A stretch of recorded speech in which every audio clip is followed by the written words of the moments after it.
ഇടതുപക്ഷ തീവ്രവാദത്തെ നേരിടാൻ ആദിവാസികളെ പ്രയോജനപ്പെടുത്തി പോലീസ് സേന. മലപ്പുറം, വയനാട്, പാലക്കാട് ജില്ലകളിലെ 74 ആദിവാസി യുവതി യുവാക്കളാണ് സംസ്ഥാന പോലീസിന്റെ ഭാഗമായത്. നിലമ്പൂരിൽ നിന്നുള്ള 8 പേർ മലപ്പുറം MSPയിൽ ജോലിയിൽ പ്രവേശിച്ചു. ഇടതുപക്ഷ തീവ്രവാദത്തെ നേരിടുന്നതിനാണ് പ്രത്യേക റിക്രൂട്ട്മെന്റിലൂടെ 74 പട്ടികവർഗ വിഭാഗത്തിൽപ്പെടുന്ന യുവതി യുവാക്കളെ സിവിൽ പോലീസ് ഓഫീസർമാരായി നിയമിച്ചത്. എഴുത്തു പരീക്ഷ ഒഴിവാക്കി കായികക്ഷമതയും അഭിമുഖവും നടത്തിയ ശേഷമായിരുന്നു നിയമനം.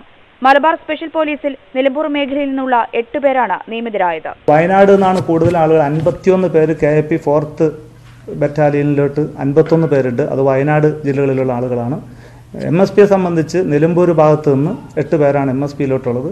ഇവർക്ക് തൃശൂർ പോലീസ് അക്കാദമിയിൽ പരിശീലനം നൽകും. പാലക്കാട്, വയനാട് ജില്ലകളിൽ നിന്നുള്ളവർക്ക് KAPA ബറ്റാലിയനുകളിലാണ് നിയമനം. ഗവൺമെന്റ് ഇത്തരത്തിലൊരു പദ്ധതി സത്യത്തിൽ ഞങ്ങളുടെ ഈ സമുദായത്തിന് ഞങ്ങളുടെ ഒരു നല്ലൊരു ചാൻസ് ആണത്. കാരണം ഞങ്ങൾക്ക് ഞങ്ങളുടെ കോളനിക്കാർക്ക് വേണ്ടി ഞങ്ങൾക്ക് ഒരുപാട് കാര്യങ്ങൾ ചെയ്യാൻ കഴിയും ഇതിലൂടെ.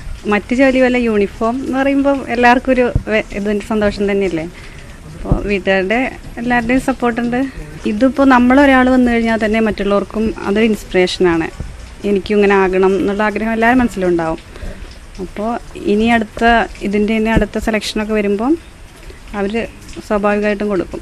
ആദിവാസി മേഖലകളിൽ മാവോയിസ്റ്റ് ഇടപെടൽ സജീവമാകുന്നത് തടയുക എന്ന ഉദ്ദേശത്തിലാണ് സേനയിൽ പ്രത്യേക ഉത്തരവ് വഴി പട്ടികവർഗ പ്രാതിനിധ്യം ഉറപ്പാക്കിയത്. ന്യൂസ് 18 മലപ്പുറം. തൃശൂർ കോൾപ്പാടത്തിൽ ഇനി ഇരിപ്പൂ നെല്ല് വിളയും.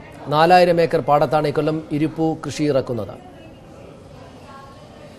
30,000 ഏക്കർ കോൾപ്പാടമാണ് തൃശൂർ ജില്ലയിലുള്ളത്. ഇതിൽ 6,000 ഏക്കറിലാണ് ഇക്കൊല്ലം ഇരിപ്പൂ വിളയിക്കുന്നത്.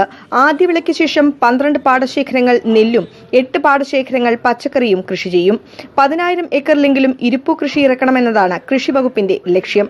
പാടത്തെ വെള്ളം വറ്റിക്കാൻ ആധുനിക യന്ത്രങ്ങളൊന്നുമില്ലാത്തതാണ് ഇരിപ്പൂ കൃഷി ഇറക്കുന്നതിൽ നിന്ന് കർഷകരെ പിന്നോട്ട് വലിക്കുന്നത്. തൃശൂർ പൊന്നാനി കോൾ വികസന പദ്ധതിയുടെ ഭാഗമായി ഈ പ്രശ്നം പരിഹരിക്കുമെന്ന് കൃഷിമന്ത്രി VS സുനിൽകുമാർ പറഞ്ഞു.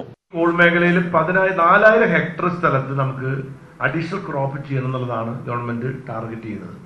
അപ്പൊ അതിന് നമ്മൾ ഏതൊക്കെ പടവുകൾക്കാണ് അതിന് ഈ വർഷം നമുക്ക് ചെയ്യാൻ കഴിയുക? 4,000 ഹെക്ടർ ഒരു മിഷൻ ഓപ്പറേഷൻ മോഡലിൽ നമുക്ക് 10,000 ഏക്കർ സ്ഥലത്ത് നമുക്ക് നെൽകൃഷി ഡബിൾ ക്രോപ്പ് ചെയ്യാൻ വേണ്ടിയിട്ടുള്ള സെക്കൻഡ് ക്രോപ്പ് ചെയ്യാൻ വേണ്ടിയിട്ടുള്ള ഒരു കർമ്മ പരിപാടിയാണ് നമുക്കിവിടെ ആവിഷ്കരിക്കേണ്ടത്. ഇരിപ്പൂ കൃഷി ഇറക്കുന്നവർ അടുത്ത മാസം ആദ്യം വിളയിറക്കും. ഡിസംബറിനു ശേഷമായിരിക്കും രണ്ടാം വിള. ന്യൂസ് 18 തൃശൂർ.